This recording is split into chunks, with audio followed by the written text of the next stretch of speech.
Oi, pessoal. Então vamos lá para mais uma aula de eletrônica digital. Então essa aula vai estar focada bem na parte onde a gente tem que diferenciar o que é um valor analógico e o que é um valor digital, para a gente saber bem como tratar esses valores que nós teremos. Então, como aqui vai ser uma disciplina de eletrônica digital, a gente tem que prestar muita atenção se o valor que nós estamos trabalhando é um valor digital, se ele pode ser tratado, então, com as técnicas da eletrônica digital, certo? Então, essa nossa aula vai ser bem focada na diferenciação entre valores analógicos e valores digitais. Vamos lá. Começando, então, por essa primeira figura que nós temos aí, onde uma balança, onde nós temos os mostradores, os displays, e ela está medindo a massa de uma melancia. A princípio, a gente já focaria assim, eletrônica analógica, a balança, mas onde é que está ali a eletrônica analógica, onde é que está a eletrônica digital da balança?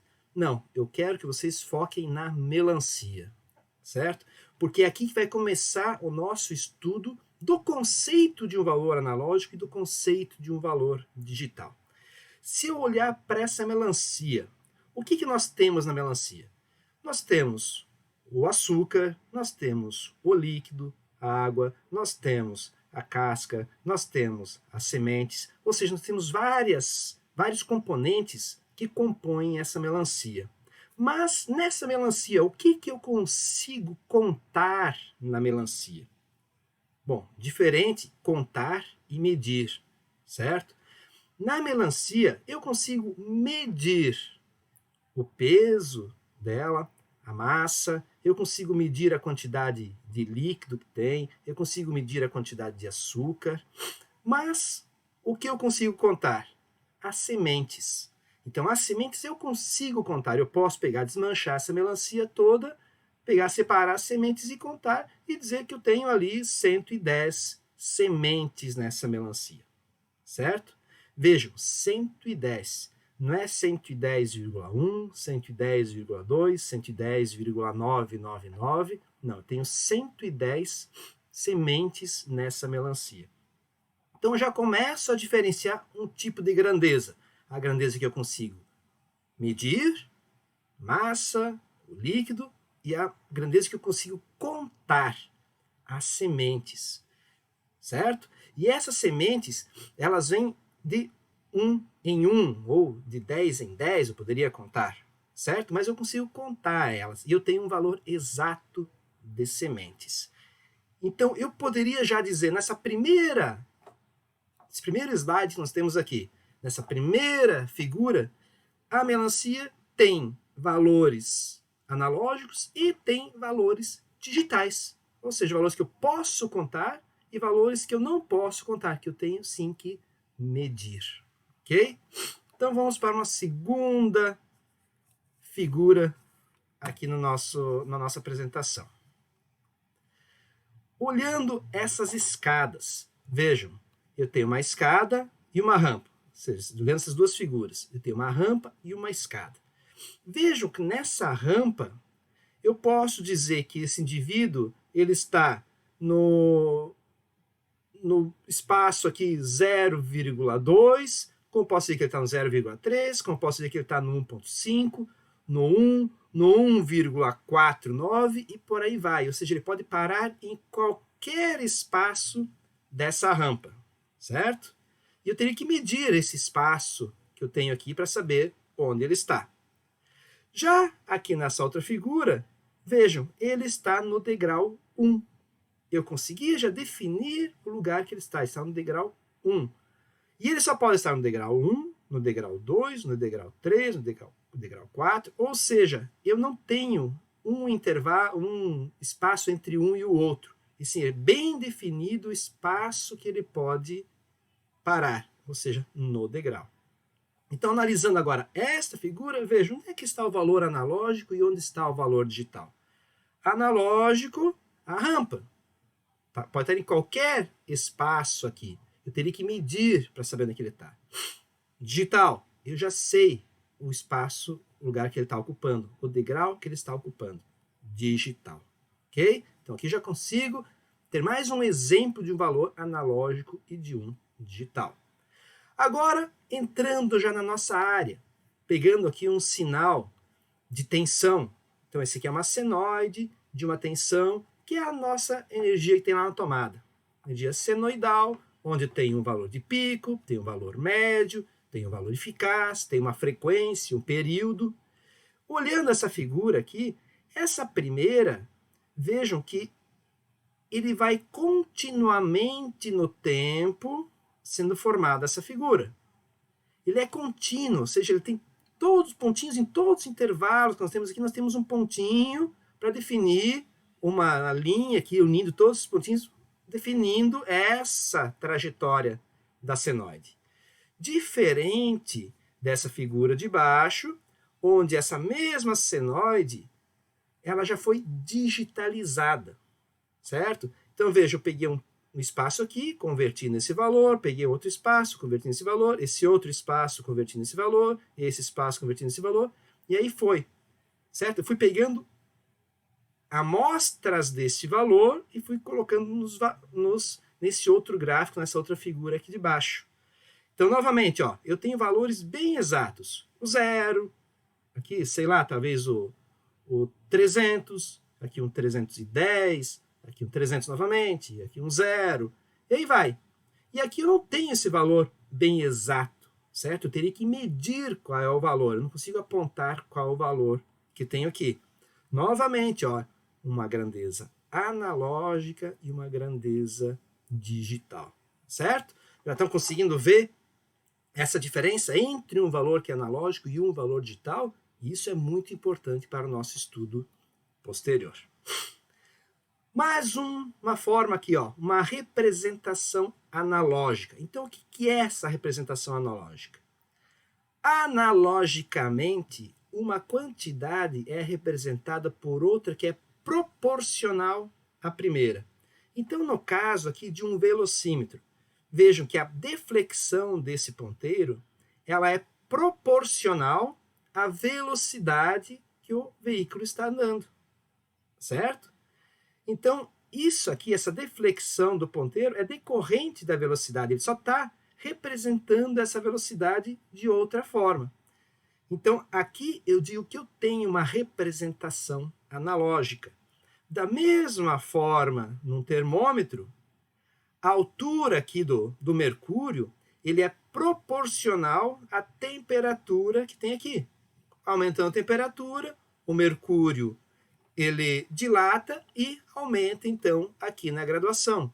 E ele vai crescendo continuamente dentro dessa escala. Então, aqui a velocidade aumenta ou diminui continuamente, de acordo com a velocidade do veículo, e aqui a coluna de mercúrio aumenta ou diminui proporcionalmente e continuamente, de acordo com a temperatura que ele está medindo. Então, pode-se observar que essas grandezas variam continuamente dentro de uma faixa de valores, ou seja, pode assumir qualquer valor entre um máximo e um mínimo.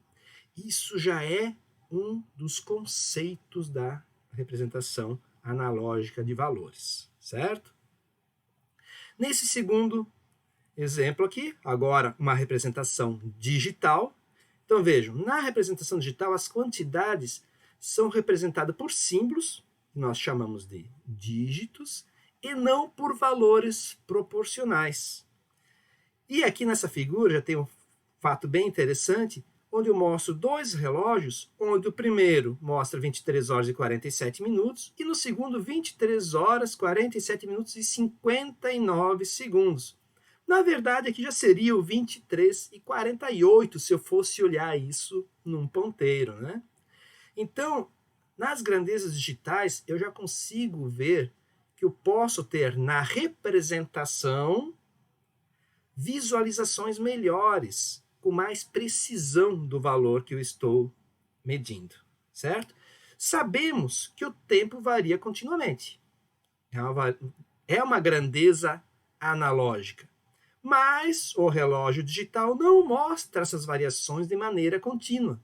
Pelo contrário, o valor é apresentado de saltos Nesse caso aqui, de 1 em 1 minuto. Nesse caso aqui, de 1 em 1 segundo. Certo? Então, eu tenho saltos, eu tenho intervalos entre um tempo e o outro. Eu digo que foi discretizado esses valores. Certo? Então, aqui é uma representação digital de um valor que é analógico. Ok? Novamente, agora 2 exemplos aqui. 2 relógios, ou seja, está mostrando a mesma grandeza, tempo, que é uma grandeza analógica, mas a representação que eu estou fazendo dessa grandeza, nesse caso aqui, eu estou fazendo uma representação analógica, mostrando os ponteiros, que aqui ele está girando de acordo com o passar do tempo. E aqui não. E aqui ele não mostra essas variações de forma contínua. E sim, ele vai tendo saltos, nesse caso aqui, de 1 em 1 minuto. Então, aqui está tendo uma representação digital do valor.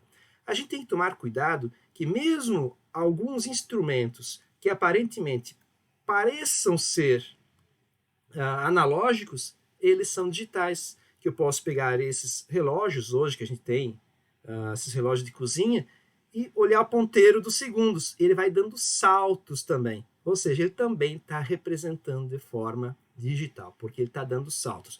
Os relógios que mostram de forma analógica são aqueles relógios que têm a corda.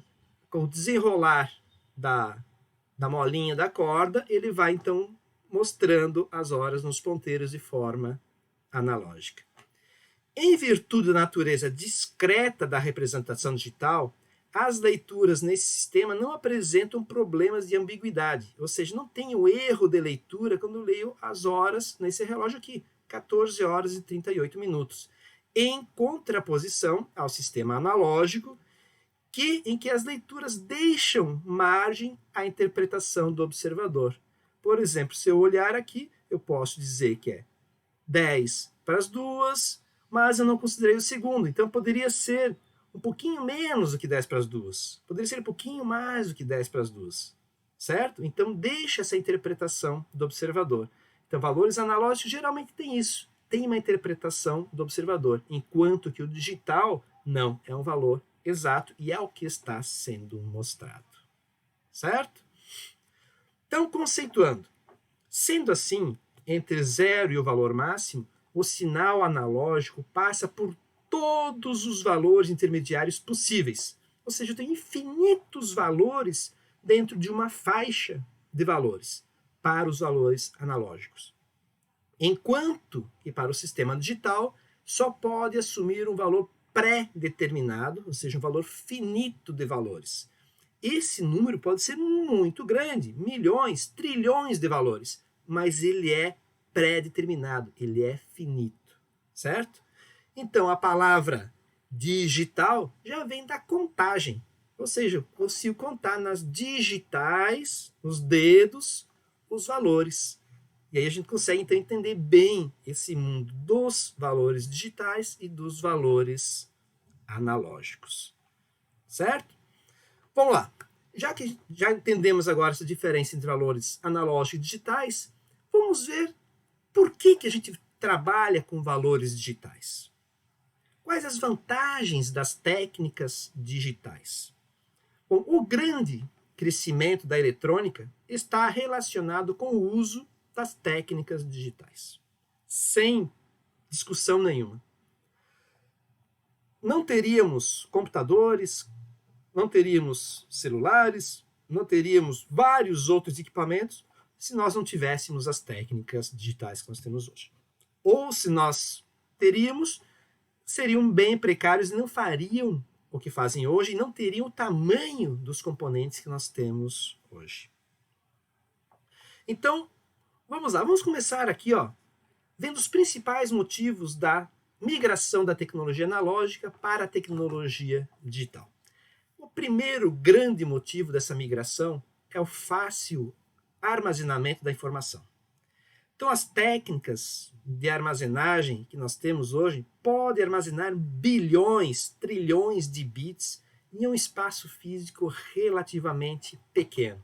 Vocês já ouviram falar, né, que eu posso ter milhões de informações que cabem dentro de uma cabeça de um alfinete. Ou seja, a gente consegue armazenar muita informação em pequenos espaços.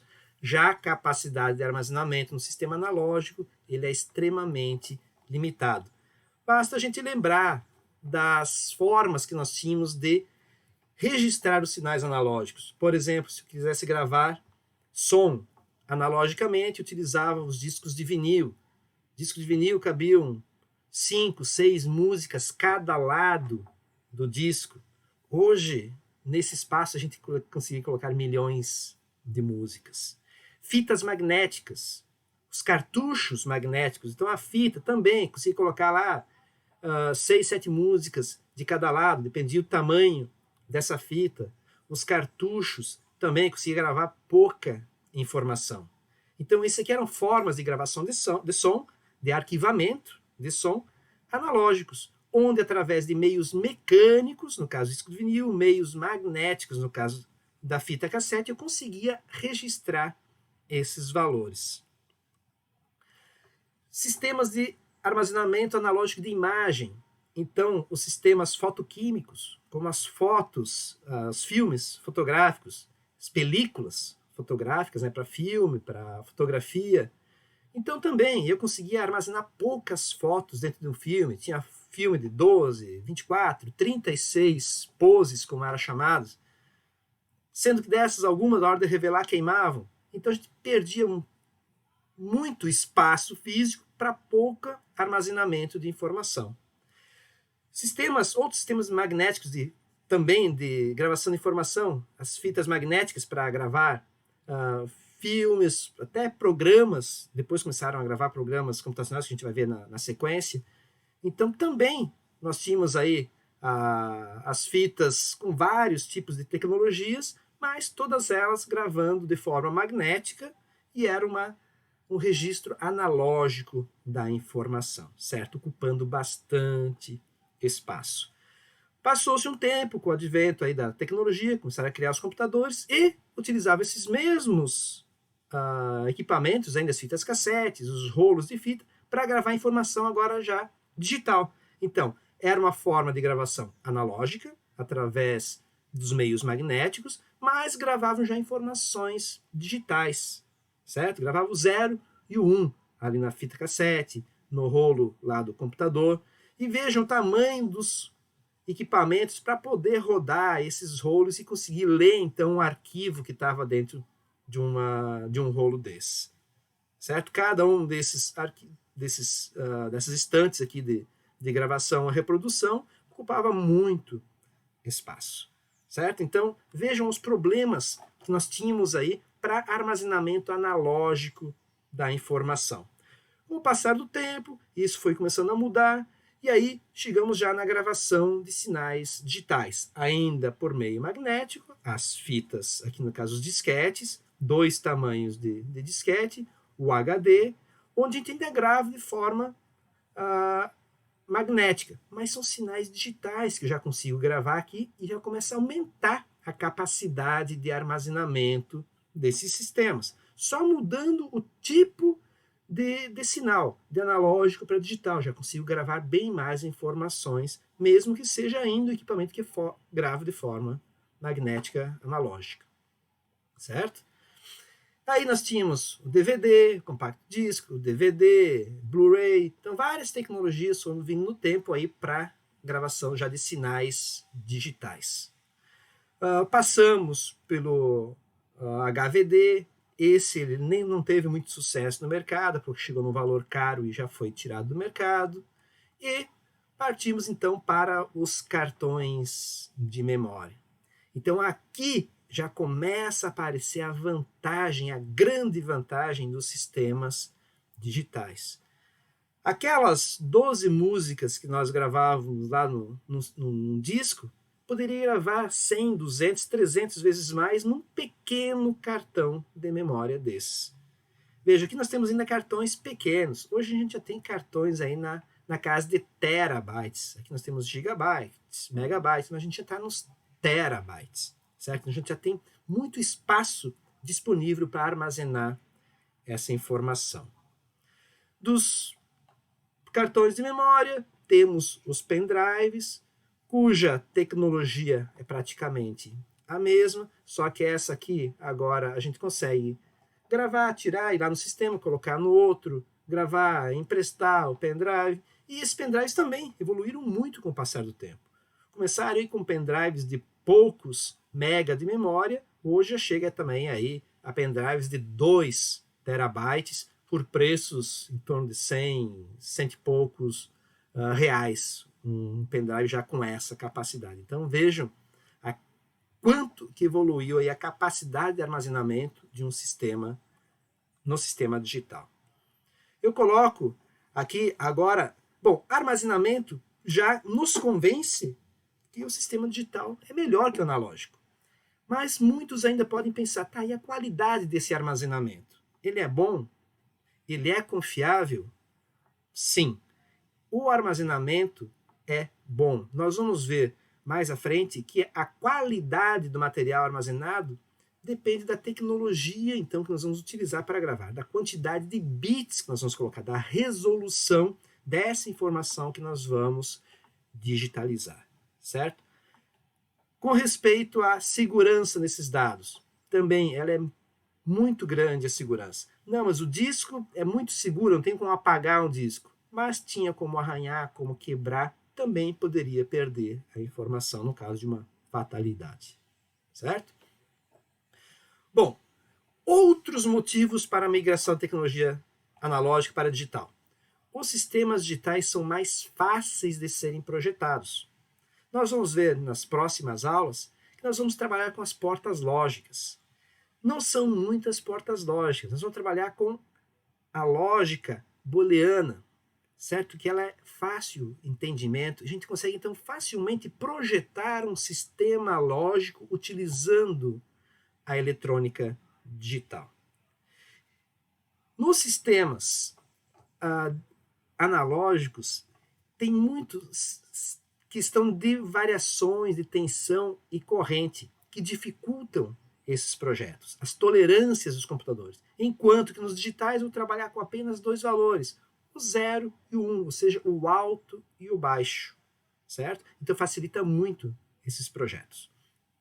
Nos sistemas digitais, eu tenho maior precisão e exatidão dos valores. Lembre lá do relógio, a exatidão do valor que estava mostrado, enquanto que no analógico eu tinha dúvida no valor que estava sendo mostrado, certo? Eles são mais precisos, mais exatos, certo? Tudo bem, o sistema analógico está mostrando exatamente a grandeza que está medindo, mas quem me diz que o mostrador está calibrado, que está correto?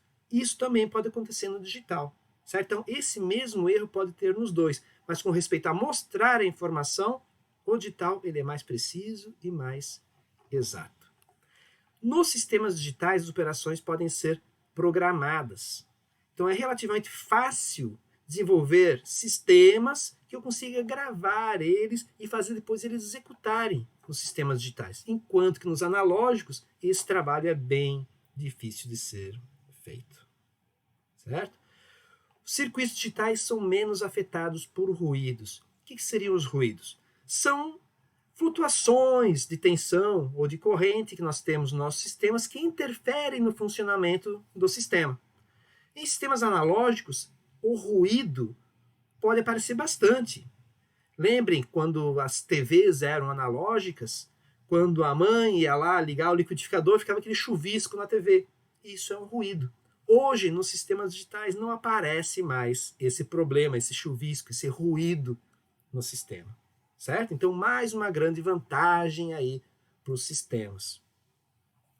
E os sistemas digitais são mais adequados à integração, ou seja, miniaturizar, reduzir espaço, juntar funções dentro de um mesmo sistema. Posso fazer isso nos analógicos, mas de forma mais difícil e os componentes ficam maiores e com pouca capacidade. A gente não imagina integrar capacitores e resistores com indutores. A gente não imagina isso. Mas sim, agora a gente imagina associar uma porta E com uma porta O, com uma inversora, e fazer uma outra função. Ou seja, juntar funções distintas criando uma outra função. Isso é a nossa integração nos sistemas digitais. Certo? Então, mais uma grande vantagem aí dos sistemas digitais. Mas qual é o nosso grande problema? O mundo é quase que totalmente analógico. Quase todas as grandezas são analógicas, a não ser as sementes da melancia que nós citamos anteriormente. Vamos lá. Temperatura, uma grandeza analógica. Luz, analógica. Peso, massa, temperatura, pressão, velocidade, aceleração. Tudo isso são grandezas analógicas. E nós vamos trabalhar com técnicas digitais. Então, como é que a gente vai resolver isso? Vamos ter que converter essas grandezas analógicas para digitais para a gente então poder trabalhar com elas. Certo? Então, para obter as vantagens das técnicas digitais, quando se trabalha com entradas e saídas analógicas, 3 passos devem ser seguidos. Primeiro, converter as entradas analógicas do mundo real para o formato digital. Certo? Depois, realizar o processamento da informação de forma digital. Então, eu consigo usar as técnicas digitais para fazer isso. Processar, armazenar, transmitir essa informação digital, eu consigo facilmente. Depois, eu converto novamente as saídas digitais de volta ao formato analógico. E aí, então, eu consigo atuar nas grandezas de forma analógica. Certo? Então, isso que nós temos aqui são as conversões das grandezas analógico-digital, digital-analógico. Vamos ver aqui na sequência um exemplo disso. Então, um controle de temperatura em um sistema refrigerador. Então, veja que nós temos aqui a temperatura, que é uma grandeza analógica. Vamos fazer a medida dessa temperatura. Ela continua sendo medida e convertida agora para um outro sinal elétrico, mas continua sendo analógico. Veja, não digitalizei ainda a informação. Depois que eu tenho o sinal elétrico, eu vou converter ele para digital. E aí aparece, então, o conversor chamado conversor AD, conversor analógico digital. A saída desse conversor, então, já tem uma saída com sinal digital, que eu posso agora processar essa informação. No caso do sistema de refrigeração, o que seria processar essa informação? Seria pegar a informação que está entrando, comparar com uma informação que já está lá dentro gravada no meu sistema, e dessa comparação fazer com que o meu sistema ligue ou desligue de acordo com a temperatura. Então, isso seria um processamento da informação.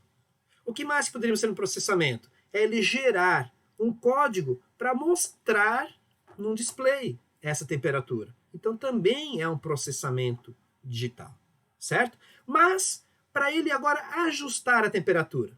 Para ajustar essa temperatura, eu vou ter que pegar agora esse valor digital, que ele gerou aqui, e lá num conversor agora digital analógico, conversor DA, gerar um sinal analógico que vai atuar no sistema controlador e vai ajustar, então, a temperatura. Então, o que ele vai fazer aqui? Ele pode trabalhar na frequência desse sinal, pode trabalhar na amplitude desse sinal e ajustar a temperatura, ou simplesmente atuar ligando e desligando também um sistema. Ok? Então, essas são as etapas que nós temos que ter quando a gente tem aí um sistema digital controlando grandezas analógicas. Então, nós temos aqui os conversores AD, que são os conversor analógico digital, então, analógico para digital, conversor analógico digital, e os conversores digitais para analógico. Então, uma grandeza analógica, uma grandeza digital. Veja que aqui eu tenho N valores e aqui eu tenho apenas 2 valores, máximo e o mínimo. Certo? Entrada digital, saída analógica. Como é que vai funcionar um conversor analógico digital? Bom, quando eu trato de valor de conversores analógico digital, eu tenho que ver assim, a quantidade de bits que eu tenho na saída, ou seja, a quantidade de informações que eu consigo mostrar com esse meu conversor. Nesse caso aqui, vejam que eu tenho 4 bits de saída. Cada uma das saídas representa um bit, que ele pode valer 0 ou 1. E a combinação desses 4 bits vai me dar um valor que eu tenho aqui na saída. certo? Então, essa minha entrada analógica, que vai variar aqui de 0 até 5, por exemplo, 0 até 5 volts, e eu estou medindo, nesse caso, 3, o que ele vai fazer? Ele vai mostrar o 3 aqui de forma digital, onde eu tenho 0, 0, 1, 1, onde o 0 é nível lógico baixo e o 1 é nível lógico alto, que a tensão é 5 volts, para o caso dos TTLs que nós vamos utilizar. Vejam aqui, é tensão, certo? Tensão em volt. Nós vamos trabalhar com tensão de 5 volts na tecnologia TTL. Mas é o nível lógico, é o nível lógico 1, nível lógico alto. Então nós temos nível lógico baixo, 0, nível lógico alto, 1, que equivale aos 5 volts de tensão. Então eu peguei essa tensão de entrada, 3 volts, converti para binário, que me deu aqui o valor 3 em binário, certo? Então agora eu tenho um valor digital na saída. Quanto maior o número de bits que eu tenho na saída, maior será a precisão que eu estou medindo aqui. Porque, por exemplo, se eu colocar agora aqui a tensão em 3,5, ele vai continuar mostrando 3. Ele não vai conseguir mostrar um valor maior. Porque se eu pegar uma tensão de 0 até 5 volts, onde eu tenho apenas 4 bits me dá 16 valores diferentes, eu não consigo ter variação de 0,1 em 0,1, 0,2 em 0,2. Eu vou ter uma variação maior, que a gente já vai ver a seguir. Ok? Bom, um dos grandes percursores aí das conversões analógica digital é o ADC0804. Então, esse conversor de 8 bits, ele ficou durante muito tempo no mercado e participou aí da evolução da eletrônica digital, onde a maioria dos termômetros digitais, dos voltímetros, amperímetros, multímetros em geral, todos esses componentes todos os sistemas tinham um componente desses lá dentro para fazer essa conversão. Então veja o que ele tem aqui. Principal, a entrada analógica, onde ele pega uma entrada que vai ser a referência, mais um outro valor aqui de tensão. Ele vai medir o valor dessa tensão que está aqui, são duas entradas, e vai converter para um valor digital que vai ser mostrado dessas 8 saídas aqui que nós temos binárias, do 0 ao 7. Então, são 8 saídas que nós temos aqui. Além disso, esse componente tinha outras funções aqui, para selecionar tipo para ligar e desligar, habilitar a leitura, habilitar a escrita. Enfim, ele tinha outras funções, mas o principal era isso, ó. Pegar um valor analógico e converter num valor digital. Certo? Esse componente aqui, hoje a gente compra ele aí por R$2, R$3, mas antigamente era um valor bem alto conseguir comprar um componente desses aqui. Outro conversor analógico que foi muito utilizado foi esse componente, o ICL7107. Esse aqui, ele já tinha integrado um decodificador para mostrar o valor digital em displays. Então ele conseguia mostrar o valor que ele estava medindo aqui, ó, na entrada, certo? E mostrava esse valor aqui em 4 displays. Eu conseguia ir do valor menos 199,9 ao 199,9. Certo? Então eu conseguia medir toda essa faixa aí de valores. Também foi muito utilizado, principalmente em sistemas aí de medição de temperatura, esse componente aqui. O que é a digitalização, então, da informação? Para simplificar ainda mais o processamento dos sinais digitais, utiliza-se técnica de numeração binária, que nós já vimos como é que ela funciona. E nós vamos ver na próxima aula como converter os valores, por exemplo, decimais para binário, binário para decimais, ou seja, vamos entrar na parte da numeração binária, que será o assunto da nossa próxima aula. E ela usa apenas 2 símbolos para a representação dos números. Tá? Então, processamento digital de sinais usa numeração binária, que usa apenas 2 símbolos. Alto, baixo, 0, e 1, ok? Se for utilizada a numeração binária, nós temos um conjunto universo com apenas 2 elementos distintos para representar todos os sinais desejados. Isso quer dizer que num sistema, no dispositivo digital eletrônico, teremos o processamento de elementos que se apresentam em apenas 2 valores, baixo e alto, 0 e 1. A esses conjuntos dá-se o nome de bits. Então, quando eu falei anteriormente lá, um conversor de 4 bits, é porque ele tem 4 saídas que podem ser 0 e 1. Bit é uma abreviação de binary digit, certo? Então, um dígito binário, que é diferente de byte. Então, aqui nós temos bit e aqui nós temos byte. Byte é o conjunto de 8 bits. A gente utiliza muito a palavra byte em computadores quando se trata de palavras binárias de 8 bits, certo? Aí lá são bytes. Quando se fala de um único número, é 1 bit. Aí nós temos aí abreviações para essas quantidades binárias. Por exemplo, se eu tenho 10 bits, que é 2 na 10, 1024 bits, eu digo que eu tenho 1 kilobit. 16 bits, então 2 na 16. 20 bits, 2 na 20, aí eu já tenho 1 megabit. 30 bits, 2 na 30, 1 gigabit. E por aí vai, certo? Então as capacidades de memória a gente vai abreviar aí, porque são muito grandes. Eu não vou dizer assim, 1 milhão de kilobits. E sim, eu já chego lá e digo 1 gigabit, certo? Então, o sistema de numeração binário é o mais importante sistema de numeração em sistemas digitais. Porém, outros sistemas também são muito utilizados, sendo necessária uma maneira de converter os valores de um sistema para o outro. E aí entra a nossa digitalização. Então, vejam, nessa figura, nós temos uma representação analógica de um sinal, e depois nós temos a digitalização delas. Então, a linha vermelha aqui é o analógico. Digital são essas barras. Então, o que nós pegamos aqui? Pegamos uma faixa e representamos por um valor. Então, aqui quer dizer que é 0. Aqui já quer dizer que é 2. Aqui que é 4. Ou seja, eu fui pegando faixas de valores e fui colocando faixas aqui no tempo, nesse caso aqui do colesterol, e fui colocando valores para ele, certo?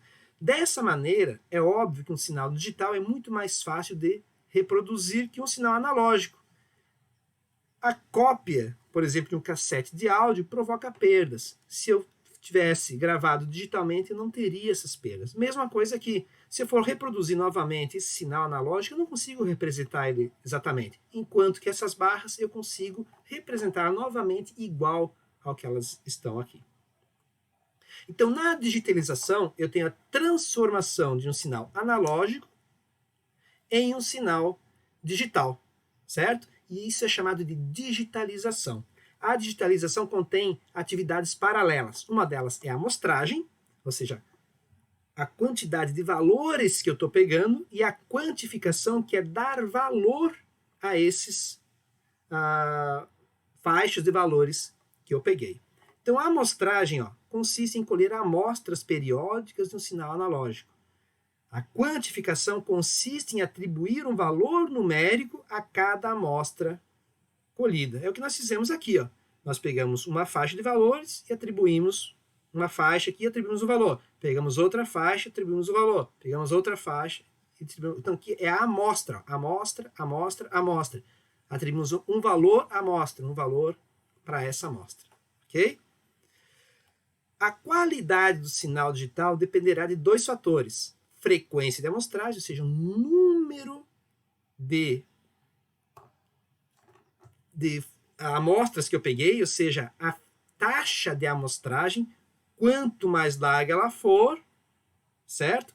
Eu terei uma qualidade pior. Quanto mais estreita, eu vou tendo mais intervalos e o sinal será mais fiel ao original. E também depende do número de bits que codificamos esses valores, que aí nós temos, então, a resolução. Então, eu consigo reproduzir muito bem um som se eu tiver uma boa resolução. Consigo reproduzir muito bem uma imagem se tiver uma boa resolução dessa imagem. Então, trate-se, na realidade, do número dos diversos valores de uma amostra pode comportar. Quanto maior, melhor essa qualidade. Com a digitalização, pode-se garantir a qualidade de um sinal ou então reduzi-la voluntariamente para diminuir o custo de armazenamento. Então, eu quero reduzir a qualidade do sinal para reduzir o custo de armazenamento. Eu quero reduzir a qualidade do sinal para reduzir o custo da digitalização. Eu quero reduzir a qualidade do sinal para diminuir o tempo de processamento. A gente sabe que quanto maior um arquivo, mais tempo ele demora para processar, porque ele tem mais informação ali dentro. E muitas vezes eu consigo reduzir algumas informações se eu não preciso toda aquela informação ali. Por exemplo, uma foto, alta resolução, às vezes eu não quero aquela alta resolução, se é só para mandar para o Instagram, mandar para o Facebook. Então não precisa de alta resolução. E os próprios algoritmos desses softwares eles já fazem isso. Eles diminuem para conseguir transmitir essa imagem de boa maneira, mas de forma mais rápida, mais barata e com custo de equipamento menor. Também levar em conta o número de valores necessários conforme o aplicativo está sendo usado, levar em conta as limitações materiais e por aí vai. Temos um teorema muito importante de Shannon, que é o teorema da digitalização. Isso eu vou deixar aqui escrito para vocês, mas vocês vão trabalhar mais em outras disciplinas, quando vocês forem trabalhar realmente na questão de conversão analógica digital. E aí vocês vão ver esse teorema de Shannon. Eu só cito aqui que foi um dos pioneiros nessa área de digitalização. Certo? Aí nós temos diversos componentes que são equipamentos que são conversores analógicos digitais, digitais analógicos. Então, exemplos aí de conversores analógicos digitais. Aparelho para conversão no sinal valor analógico, valor digital, que nós podemos usar aí, nós usamos aí com frequência até no nosso dia a dia. Um computador chamado multimídia é uma máquina capaz de digitalizar documentos como papel, áudio, vídeo, através de alguns acessórios que nós colocamos nele. Por exemplo, a placa de aquisição de vídeo. Eu estou transformando uma informação analógica de vídeo numa informação digital. O scanner. Eu estou lendo no papel, que é uma informação analógica, para uma informação digital que o computador está gravando. Captura de som. Mesma coisa. O mouse, o movimento do mouse e outros mecanismos de mira que nós temos também. Ele lê o movimento, que é uma grandeza analógica, e transforma em digital para o computador. Os leitores ópticos do CD-ROM, os magnéticos, disco rígido, também convertem analógico digital. Os modems que a gente utilizava antigamente, hoje não se utiliza mais modems, mas era através da linha telefônica que vinha um sinal analógico e se convertia também em sinais digitais. E o contrário também, nós temos ali nos computadores. Por exemplo, conversão agora digital analógico. Eu quero converter aí um sistema que está dentro do computador, que está numa linguagem digital, para o mundo real, o sistema analógico, para que eu possa entender isso. Eu não vou conseguir entender os sinais digitais que aparecem na tela. E sim, eu vou entender os sinais analógicos, certo?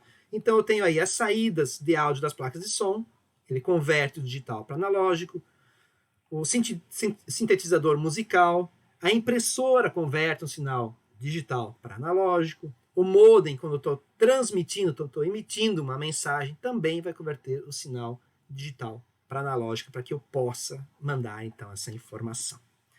Certo? Então, essa aula de hoje aqui era mais para a gente entrar nesse mundo digital, entender o que a gente vai trabalhar nessa disciplina de eletrônica digital, certo? Espero que tenham entendido bem essa diferença entre o sinal analógico e o digital, tenham gostado da aula e até a próxima. Valeu!